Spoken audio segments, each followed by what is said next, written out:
Hello and welcome to the latest Capital and Kayfabe. I'm your co-host JP Jumpos from the Two-Man Power Trip. Of course, joining me the political pundit, the former campaign manager, the author, the journalist, the wrestling historian, Mr. Jack Hunter. Jack, welcome in. How you doing? Good to be with you as always. I think we got a lot to talk about this week. Yeah, for sure. Let's do a little recap first. So let's talk about Survivor Series 2025 War Games. What did you think of the show? Did you watch the complete show and kind of just give me your thoughts on it? What I did watch the whole show. Two things before I get into the actual Survivor Series. I think Tony Khan doing Blood and Guts a week and a half, 2 weeks before Survivor Series was making a point, and that point was made. That, I grew up with a steel cage match. There was going to be blood. It was going to be vicious. The reason for the cage was to keep people from running in and cheating and whatnot, but also to use it as a weapon. Did Dusty or Rick ever have a cage match where blood wasn't involved? No, that's what happened. Tony Khan reminded people with Blood and Guts, this is where the old war games you remember still exist. I'm not saying exactly the same, but as far as the violence. As far as Survivor Series, the official war games, using the name that they own, that, the invention of Dusty Rhodes, I thought it was great. I didn't expect it to be like Blood and Guts, and that's okay. I thought it was really good. I like the women's maybe a little bit more. Well, I'm thinking of Blood and Guts. Never mind. Blood Guts, I like the women's a little bit more. I thought the best match at Survivor Series was John Cena losing the Intercontinental title to Dominic, which many of us suspected might happen. Stephanie Vaquer, who did Stephanie Vaquer fight? I'm losing my mind. Nikki Bella. Nikki Bella, that's right. I thought that was good, but kind of, the audience wasn't there for it in a way because of the two war games, Star Power John Cena and the Liv Morgan coming back, things like that. So I enjoyed the show. What did you think, John? I liked it a lot, actually. It's funny. I read some online negative criticism. I was like, wow, I wonder what people didn't like. I didn't mind the women's War Games match. It was fine and good, storyline progression for everybody. Cena versus Dominic kind of stole the show to me for, a lot of different reasons, but I thought that was excellent. Liv Morgan returning was great. Stephanie and Nikki, that was fine for what it was. I know that technically it's it's almost like a time filler before the men's main event, but I thought it was good for what it was. Don't mind obviously seeing either one of those two. And then I liked War Games, and I know people didn't like the X-Man thing, but I thought that was perfectly fine. That was a nice storyline progression of what the hell is going on here? Now I got to tune in to see what the hell is going on next. So I thought it was fine. I liked the show, to be honest. I did too, and I like the guy jumping in, the masked man, and everybody, assumes it's going to be Austin Theory, but what if it's not? What if that's what they want you to think? It's somebody else. And I also agree, if it is Austin Theory, some people are like, oh, why would you bring him back? He was hanging out with Grayson Waller. Now he's with all the top names. Well, if you want to make him a top name, that's what you do. You don't bring him back and put him with Grayson Waller again. I love Grayson Waller. I'm not saying that, but that was mid-card. These are the top guys, world title picture, and that's what you do if it is him. I've seen some people think it's Sami Zayn and all sorts of stuff, so who knows? We'll see. It's interesting, too, because nobody's brought this up, but I was kind of throwing this out there to a buddy of mine. What if it's Jericho and you're purposely putting him under the mask because you can't really sign him until January 1? So what if you're just saying, oh, it's a Max Man, but then it turns out being a real surprise. Then it turns out being like Jericho or something. I think that would be kind of interesting. That would be pretty hot. Is that the deadline, January 1st with Jericho? I think December 31st, he's a free agent, I believe. That's the end of his deal.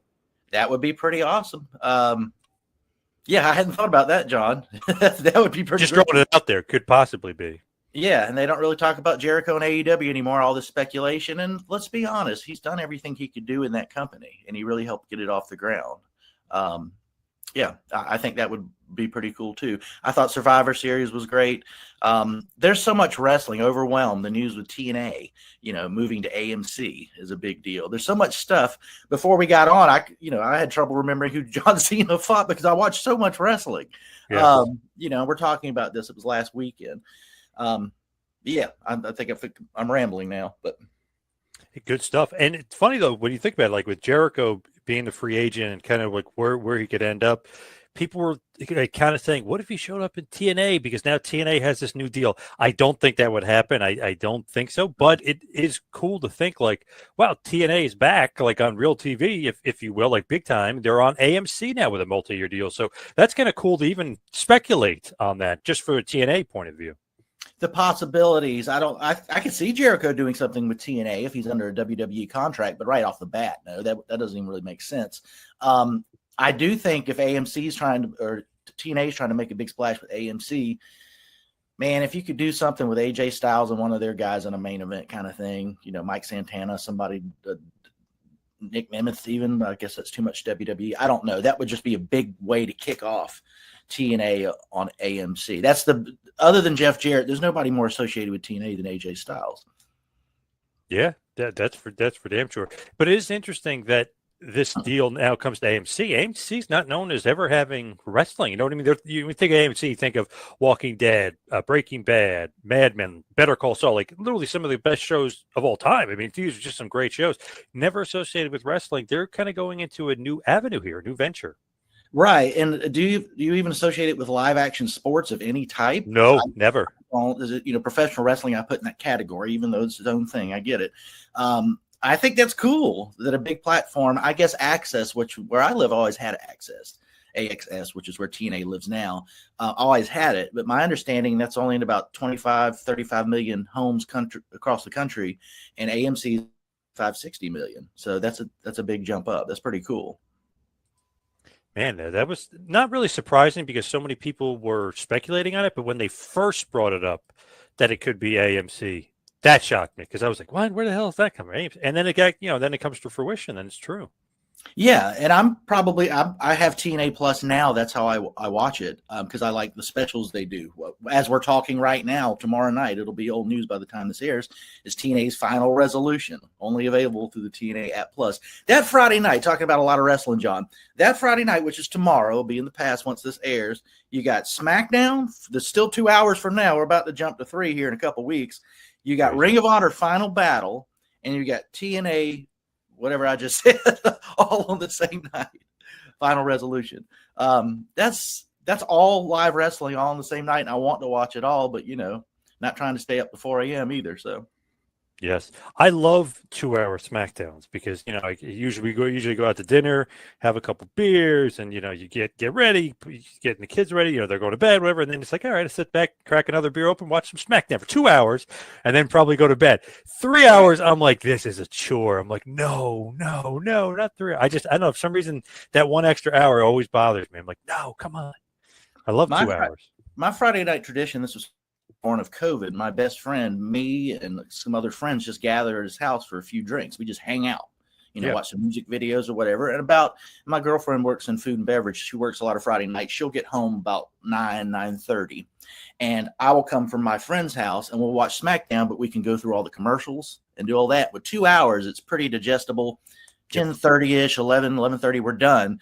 That 3 hours, man, I don't think it makes for a better show. And as a fan, it's just kind of exhausting. And I don't want this thing I love to be exhausting.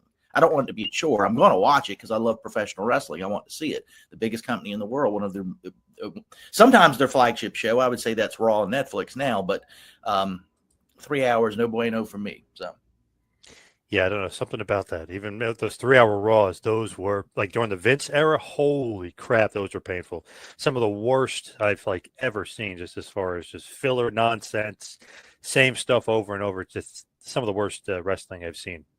And you find yourself sitting there like, why am I watching this? And you have to say, well, I'm a wrestling fan. I've watched this all my life. It's what I do. But then you look at it again like, why? What am I looking at? This sucks. Exactly, 100%. So Jericho, let's say, maybe the Netflix premiere, let's say he shows up as the mystery man, just like randomly, just making this up, but let's say he appears, Braun Breaker versus Punk, like, who knows? Maybe you could go in that direction if you wanted to. But there are other free agents out there outside of Jericho that are coming up, and I don't know if you saw that Anna Jay was going to be a free agent coming up. What do you think about that possibility? That was mentioned to me by my girlfriend last night. She'd read that somewhere. I always like to look at what they're doing, where they're at. So Anna Jay's a name. People know who she is. She's done some cool stuff, but I wouldn't put her at the tippy top. She's not in the title picture. We've seen people go to WWE. It's worked both ways. I think, all ego Ethan Page is better off where he's at in NXT than where he was in AEW. Certainly Ricky Saints, certainly CM Punk. That's a little bit different situation, but maybe Anna Jay could go over there and make a big splash in a way she hasn't been able to do in AEW. And let's add to that, Ricochet was right to go to AEW where he's flourishing more than ever before, more than he did in WWE. So there's counter examples of that as well. Ricochet, by the way, said that he could squat 400 pounds and that he should be able to, in the ring, psychology-wise, throw around guys like Lashley, but that that they don't want that because it doesn't look right. I'm thinking to myself, 400 pounds. I guess for his size, that's a good squat, but I say to myself, that's not like that great of a flex. Like, my God, like when I was in high school, senior year, I think I squatted 500 pounds once, and then I stopped squatting and stuff because it was doing so much damage to my back. But it's like, is that really that great of a flex? 400-pound squat, Ricochet? What are we talking about here? Yeah, I don't know lift the flea, so I Yeah. can't really comment on that. But Anna Jay in WWE, that is something to think about. Where do they fit? Like, all right, you got NXT. there. NXT that actually makes more sense than anything else. But like Stephanie Vaquer, I love Jade Cargill's champion now. What they're doing with that, few words, kicking ass, calling herself that bitch again, and all that stuff. Then you got Rhea, then you got Charlotte, then you got Liv, then you got Io Sky. Those are all top names that are credible world champions. Anna Jay at NXT, I think, would work. And you got Julia out there who was supposed to be in that group and has kind of got, diminished a little bit, for lack of a better term.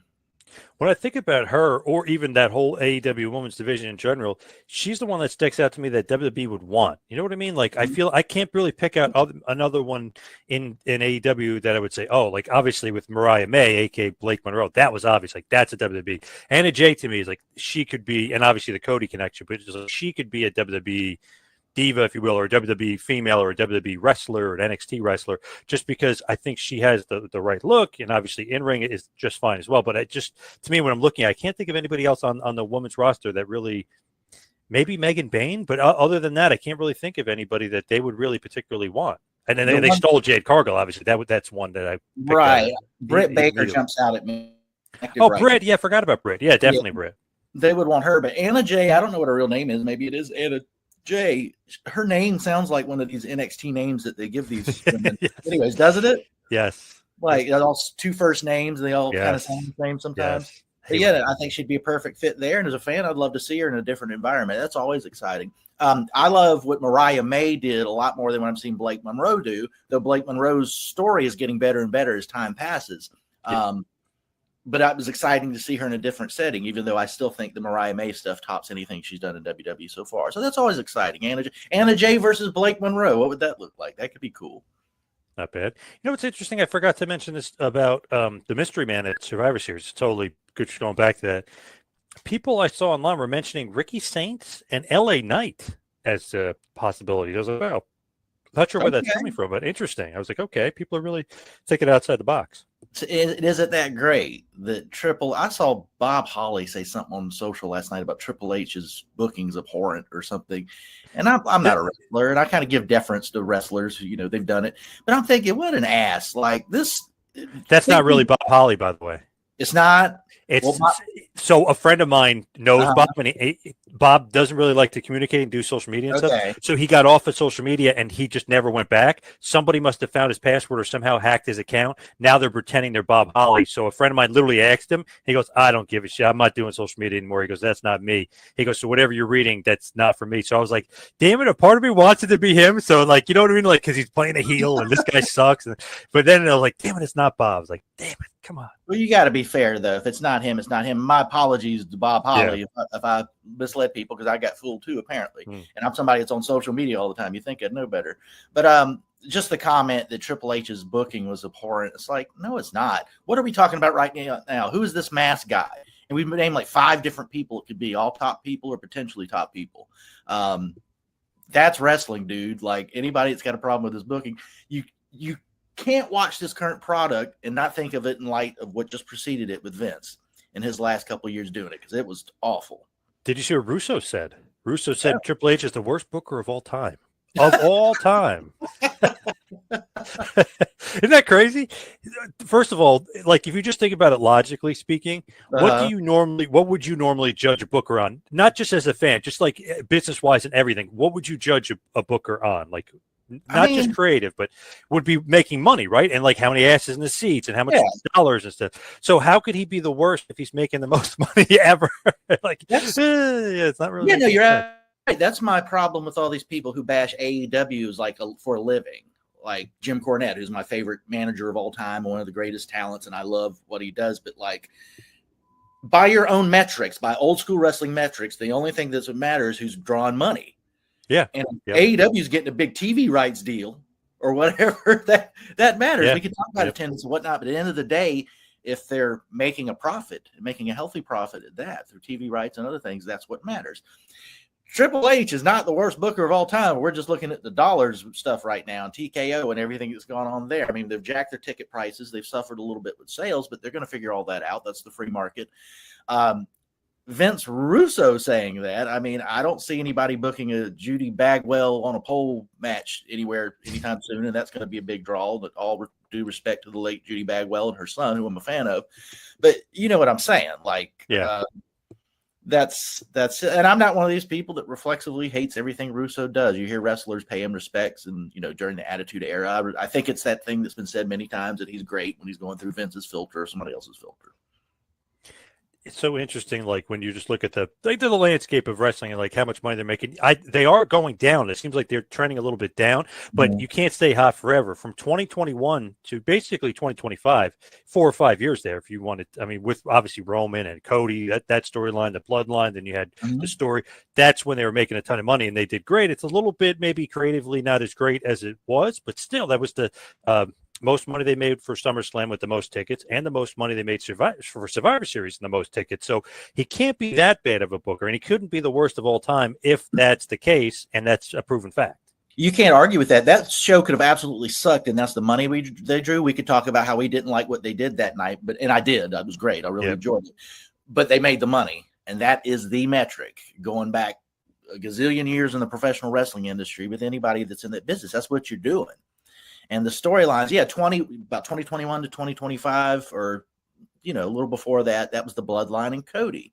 Yeah, that was the thing that kids dressing up like Cody. Now you got Yeet and all that going on. Business has gone down a little bit, but their business is still strong. It's going to fluctuate. Me talking to you right now, Dynamite was in Indianapolis, or right outside Indianapolis, last night, and it was almost 4,000 people there, which is up for them, and it was a great crowd for a great show. Hangman Page teased that maybe Swerve Strickland and him might be teaming up to take care of, the ops. Take care of ops and some business. And, Samoa Joe has the belt. The next time we talk, is Eddie Kingston going to be champ? Because it certainly feels that way to me for Winter is Coming. Wow, what a bold prediction there. Eddie Kingston beat Joe. That was my favorite part of the show, by the way, the promo battle. I was never a Kingston fan, and maybe this is because of my ROH love, but when you had guys in ROH like Punk, Danielson, even Claudio, Hero, all these awesome wrestlers, work rate guys, and they're all ripping Kingston. I'm like, maybe that got in my head a bit just of not liking. So I hadn't liked them all through like the main prime of those period, basically, 02 to 2010 or whatever it is. But now, I don't know, his promos are awesome. It was almost like, man, I underestimated this guy. I kind of like him in ring, but I like his promos even better. I think it's them and their own talent, but I also think it's the environment. I watched Eddie Kingston perform or wrestle before AEW existed. We both did. Yep. And I didn't dislike him, but it was like, whatever. This guy's cool. I'm rooting for him. Hope he does all right. In AEW, I've loved it. I love when he showed up at Cody's invitation and said he had to sell his wrestling boots. And it's sort of a Dusty Rhodes working class thing. He doesn't look like the other guys. He's definitely working class in how he speaks. That promo that he did with Samoa Joe was great. When Hangman lost to Samoa Joe, I did not expect that, and trying to make sense of it, even though I love Samoa Joe and he's a credible champion anytime he has a world title, NXT, AEW, whatever. If he did that to transfer it to Eddie Kingston out of the blue, how many years have people been saying, especially, Eddie Kingston's been hurt for a long period. This guy, they just need to put a rocket on him and kick ass and make him the world champ, see what happens, right? They said that about him, and they've said that about Darby, who's already a big name, but he could be a world champ too. What better way to do it than at Winter is Coming, where they tend to do big things? And Tony Khan will do title changes on big shows. Sting debuted in AEW at Winter is Coming a couple of years ago.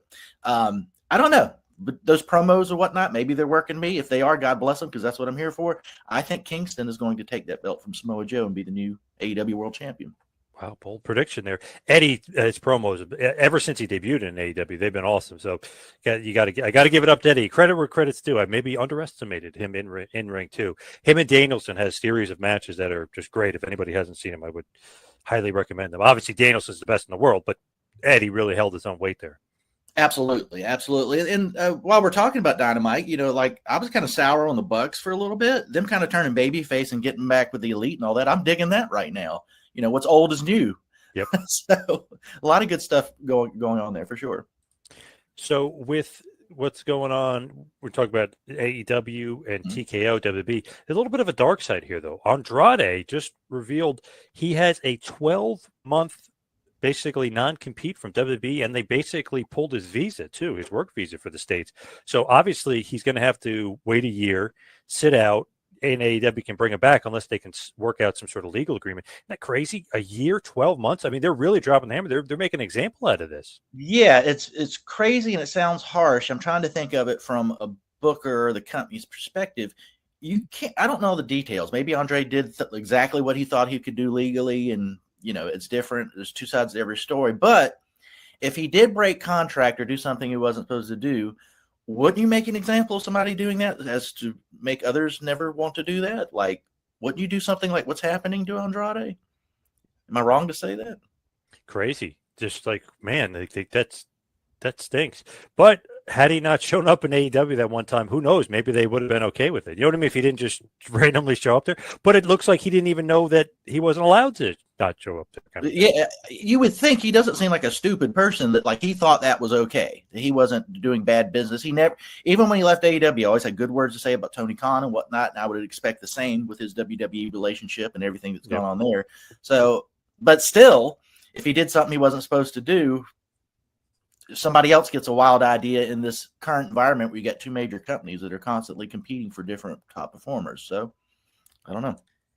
So as far as wrestling, obviously we're covering a lot of ground here. We're talking about everything under the sun, but I got to mention an interesting text message. I think you got to explain this one to me. What was going on with Rand Paul as we kind of shift into politics here? Rand Paul and Trump, was that a text message from Rand Paul to Trump, or was that a text message from Trump to Rand Paul? What was that text message? That was a text message, from what I could tell, from Rand Paul to President Trump that President Trump then went and shared. And Was he allowed to share it? I don't know. I don't think Rand Paul was mad that he shared it. I think he's glad he did, especially all the people I saw retweeting it who are all Rand Paul allies for the most part. What do they call it? HSAs. It's health. So basically, Rand had this idea that he partnered with President Trump on in the first term that was very popular, that would allow people to organize individually, or even places like Costco or I don't know, Best Buy or whatever, to form their own groups to purchase health insurance collectively. And it's a way that could possibly bring the cost down, just more competition. It's a free market solution to this mess of a problem we have right now with these high premiums and, insurance companies getting richer and richer and whatnot. Yep. It's an idea they floated, and it had some legs. Trump signed something in the first term. I guess it didn't have that much of legs, but Rand just texted to Trump, maybe we should revisit this. And he even prefaced it with, I know we've been on the opposite sides of some things in recent times, which is all due to Trump, if we're being honest. But maybe we could work together again on this. I shared it and just put America first, lowercase f. And the point I'm making is Rand Paul, as an elected senator, is thinking more about people being able to afford health care again than any beef with the president, because that's how he is. Let's do something for Americans first instead of bickering about, Thomas Massey is Rand Paul Jr., which is a compliment, and all this other nonsense that Trump usually focuses on. So I thought it was a cool move by Rand. I thought it was a cool move by the president, and I'd like to see something come of it. It was very popular when it was floated the first time around.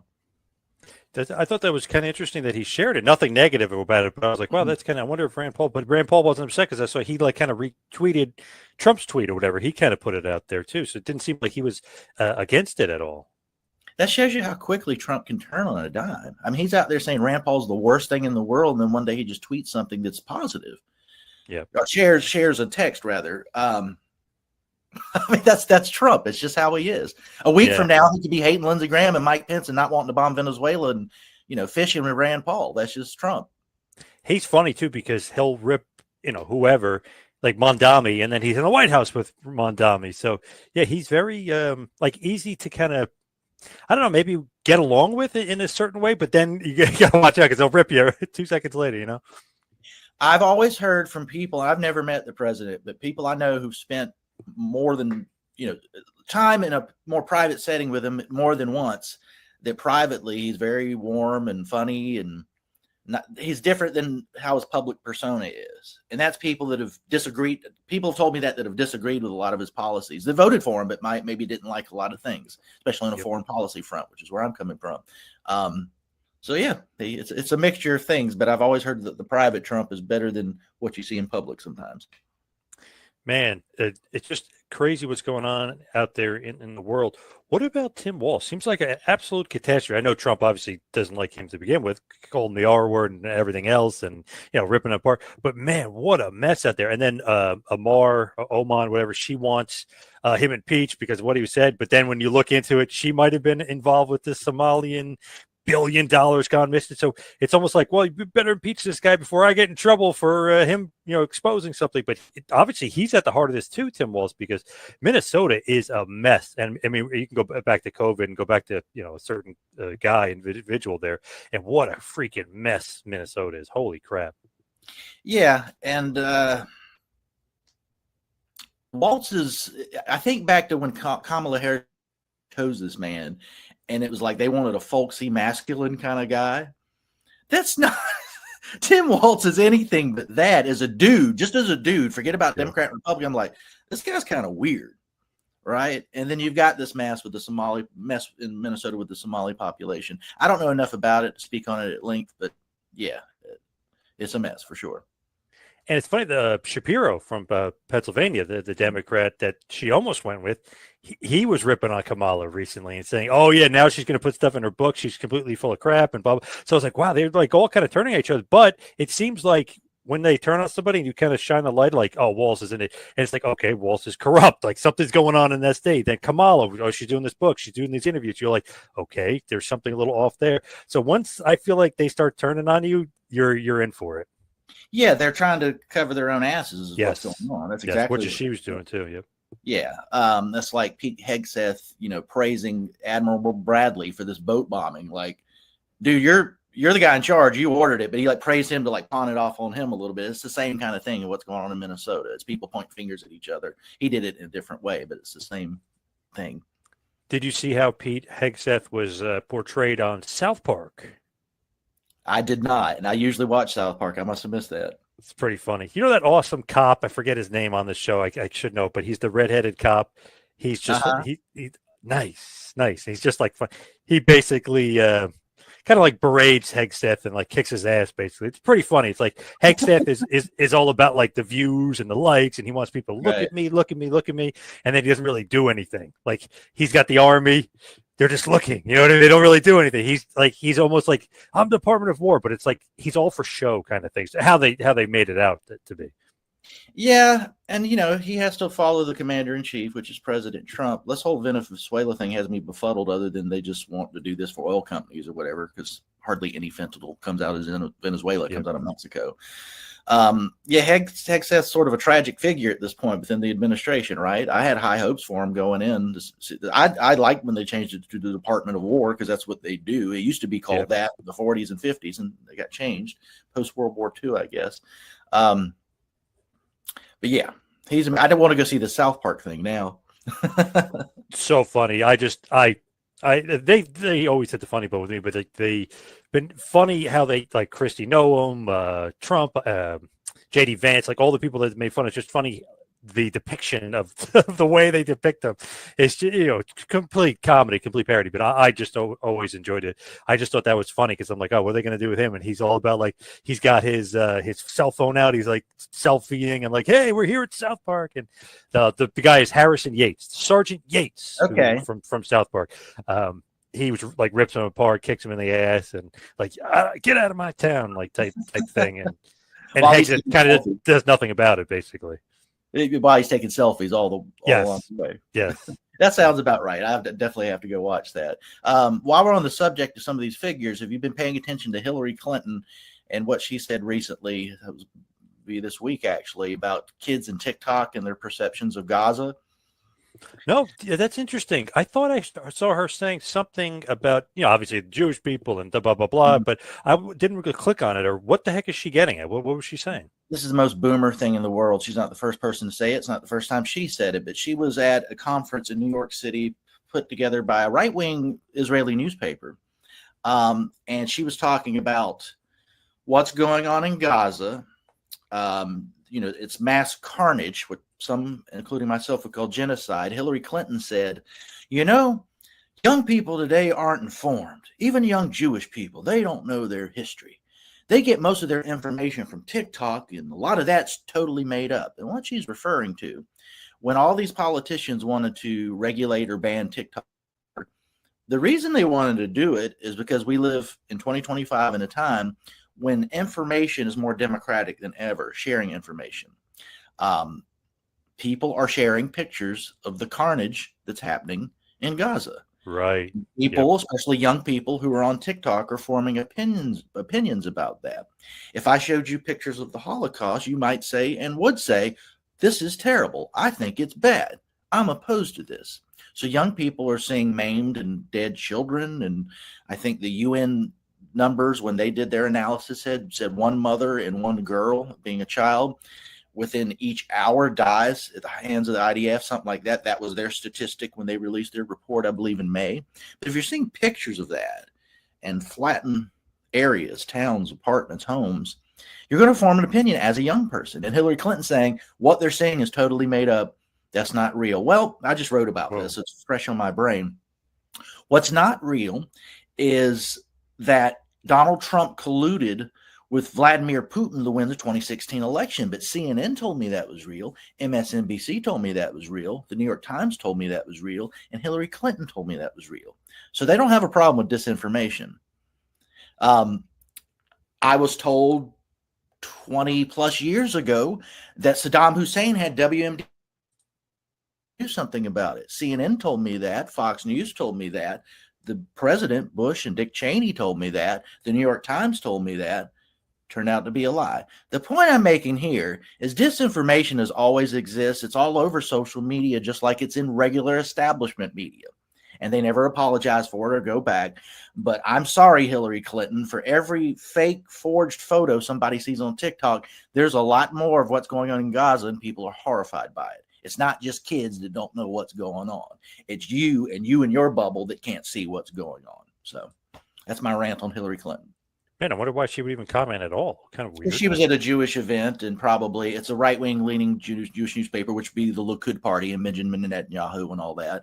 And it was put on by Miriam Adelson. If people are familiar with her, she's the billionaire GOP mega donor that's super pro-Israel. Her husband, the late Sheldon Adelson, was the same way. I thought it was very interesting last night. Ben Shapiro was on Gutfeld. I don't remember ever seeing that. I'd like to see that. Yeah, I don't remember ever seeing him on there before. Honestly, I used to listen to him, watch him years ago. I kind of weaned off him. I wasn't really a fan, but he actually came off pretty well last night on Gutfeld. I think Gutfeld, even with Tyrus, he like brings out Cat Temp. I mean, he brings out like a different side of people. So he was good, and there was a good comedian, Dave Landau, that was on there too. But I thought he came off really well. I was a little bit surprised because I was like, oh God, he's going to get sliced and diced here. But he was really well. He did good. Yeah, I need to go see that. Ben Shapiro is a good speaker and communicator. I'm not a fan of a lot of his politics. The nicest thing I could ever say about him is of all the neoconservative pundits who remained on the plus side of Trump, because, he's not a Bill Kristol or, not a never Trump neoconservative. He's a neoconservative that's still in the good graces of MAGA and Trump. He navigated all that better than most. And what I mean by that is, Ben Shapiro still for all wars, any wars, everywhere for any reason, just like any neoconservative. You're seeing it right now with Venezuela. Him and Mark Levin are very excited about this. And Lindsey Graham, this is how they are. He's for a strong national security state that will spy on all of us all the time, the opposite of libertarians like me and Rand Paul and Thomas Massey. And I throw Marjorie Taylor Greene in there. He's that. And when Trump's like, no endless wars and government can't be spying on people, he just kind of navigates it. And then we get in a spot where we are right now. Bomb Venezuela. He's like, yeah, this is the great. He's good at that. And me knowing his ideology, I'm like, damn, he's good at navigating this environment. So I'm curious to see how he navigated Greg Gutfeld and Tyrus. They're great. I mean, obviously, I love those guys, but he actually came off a lot better than I thought he would. But yeah, you should check it out. I'm sure it's on demand or whatever. His big tie-in, the neocon stuff, they don't talk much unless it's in the news. His big tie-in is like transgender culture war stuff. That's what Shapiro specializes in, and that could get you popularity on the right. Then you just kind of put the neocon stuff off to the side when you need to. So if any of that makes sense. So let's do a little true or false here. all politics, but we'll just get your opinion if you think it's true or false. So, latest on the Epstein files, do we think that Israel and the CIA are influencing this release, how it's released, or whatever? True or false? Do you think that the CIA will basically influence what we get on this Epstein files release? And my answer is speculative, but yes. And that's based on everything we know about how the CIA and intelligence or FBI operates and everything we've witnessed about releasing these files to begin with and what their journeys look like. So, yes, I think those intelligence agencies are somewhere between freaking out and God knows what else over this. CIA somehow linked, true or false, to the horrible National Guard shooting and possibly a motive here. Do you think that's true? Well, we've seen reported, and this is not anything new, that it was a CIA trained guy who'd served with our people in Afghanistan, right? That saw maybe his people being killed, like him ethnically as an Afghanistan, Afghan citizen or whatever. People go over there, whether it's contractors or intelligence, and works with these people all the time, and then they leave this person who's better trained and equipped to kill than before, and what do they do? Where are their heads at? What was going on? You know what I'm saying? So yeah, I think that's what. I don't think this guy woke up and said, "I'm from Afghan. I don't like what they're doing. I'm gonna go kill some of these guys." I think there's more to it than that, and I think it involves the United States government. True or false? Is Kash Patel on thin ice? Talked about this a little bit last week, but I'm just curious. Do you think he really is on thin ice with the FBI? With the FBI or with Trump? Those are with Trump kicking him out of the FBI, basically. I would say yes, just because Trump doesn't want to be embarrassed, like his ego and whatnot. Like when Mandami visited his office, as you mentioned earlier, he was all chummy with him, even though the guy's a socialist. The reason why is because Mandani was the bell at the ball right now, post-election. He's kind of popular with a certain segment. Trump gravitates to that. If Kash Patel is seen as unpopular, we'll probably get rid of him. Not related to his job performance necessarily, but could be too. I don't mean to be that dismissive, but am I wrong to say that? That's why people are with Trump or not Trump all the time. It's why he gravitates to celebrities, and having the Kardashians at the White House and stuff like that. It's just who he is. Do you think John Cena is the GOAT? True or false? John Cena is the GOAT. No, I think he's the GOAT of his generation. And I've defended that and written about that in the past when at the height of Cena sucks and all that. I'm like, no, Cena does not suck. He's the guy and has been. I'm a Ric Flair guy from South Carolina, so the greatest of all time, 17 times, 16 times. And let's bring this up, and I'm not the first person to do it. And I think John Cena would tell you the same thing, and Ric Flair politely probably would. There's a difference between winning the world title 17 times in a company where most of those titles were decided by one dude. It's still decided by one dude, but it's just a different dude. So two dudes. That's different than Ric Flair winning the title, the NWA world title, where there's a board and there's a vote, and you go to all the different territories and there's different minds involved in those decisions. And then going to WCW, where there's, a couple people, one person, then going to WWE, winning it there. You combine that. That's just a different thing than John Cena's 17-time record and all that. Is that fair to say? Yes. Totally agree. Yeah, and John Cena had no choice in the matter because the territories didn't exist when he popped up on the scene. So it's just a different thing. But I think it's okay for them to call him the greatest of all time right now and what WWE is doing. But if we're talking about all time in all wrestling, no. And there's probably somebody 50 years older than me who wants to talk about Lou Thesz or something. So, or Buddy Rogers. Hell, I don't know. You know who Hogan actually once said who the greatest of all time is? Who did he say? So I know he said in ring it's Flair, blah blah blah, but then he said legit the best ever is the guy who made the most money. He goes, so so he said he's second best, meaning Hulk made the second most. He said Vince is number one because he made the most money.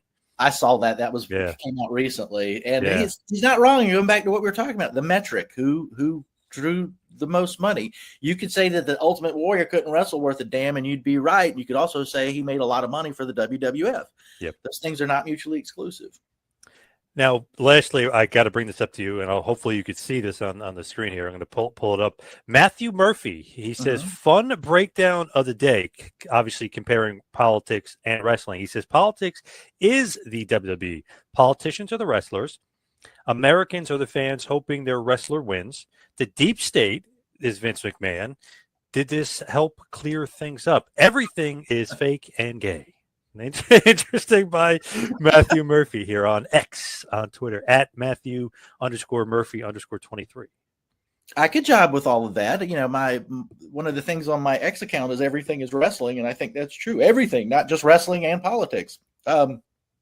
I think this is funny and amusing, but he's not really wrong.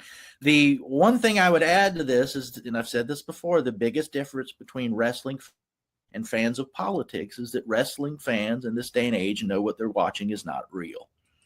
Political fans, a lot of them think it's real when it's often not. So that's a big difference. Well said, and that's a good stopping point there. You can follow me on Twitter and Instagram at 2ManPower. How about you, Jack? You can find me on X at JackHunter74, where all the stuff I do and me running my mouth and videos and all that can be found. All right. Thank you, everybody out there, for listening. See you right back here next time for a little Capital and Kayfabe. See you next week, folks.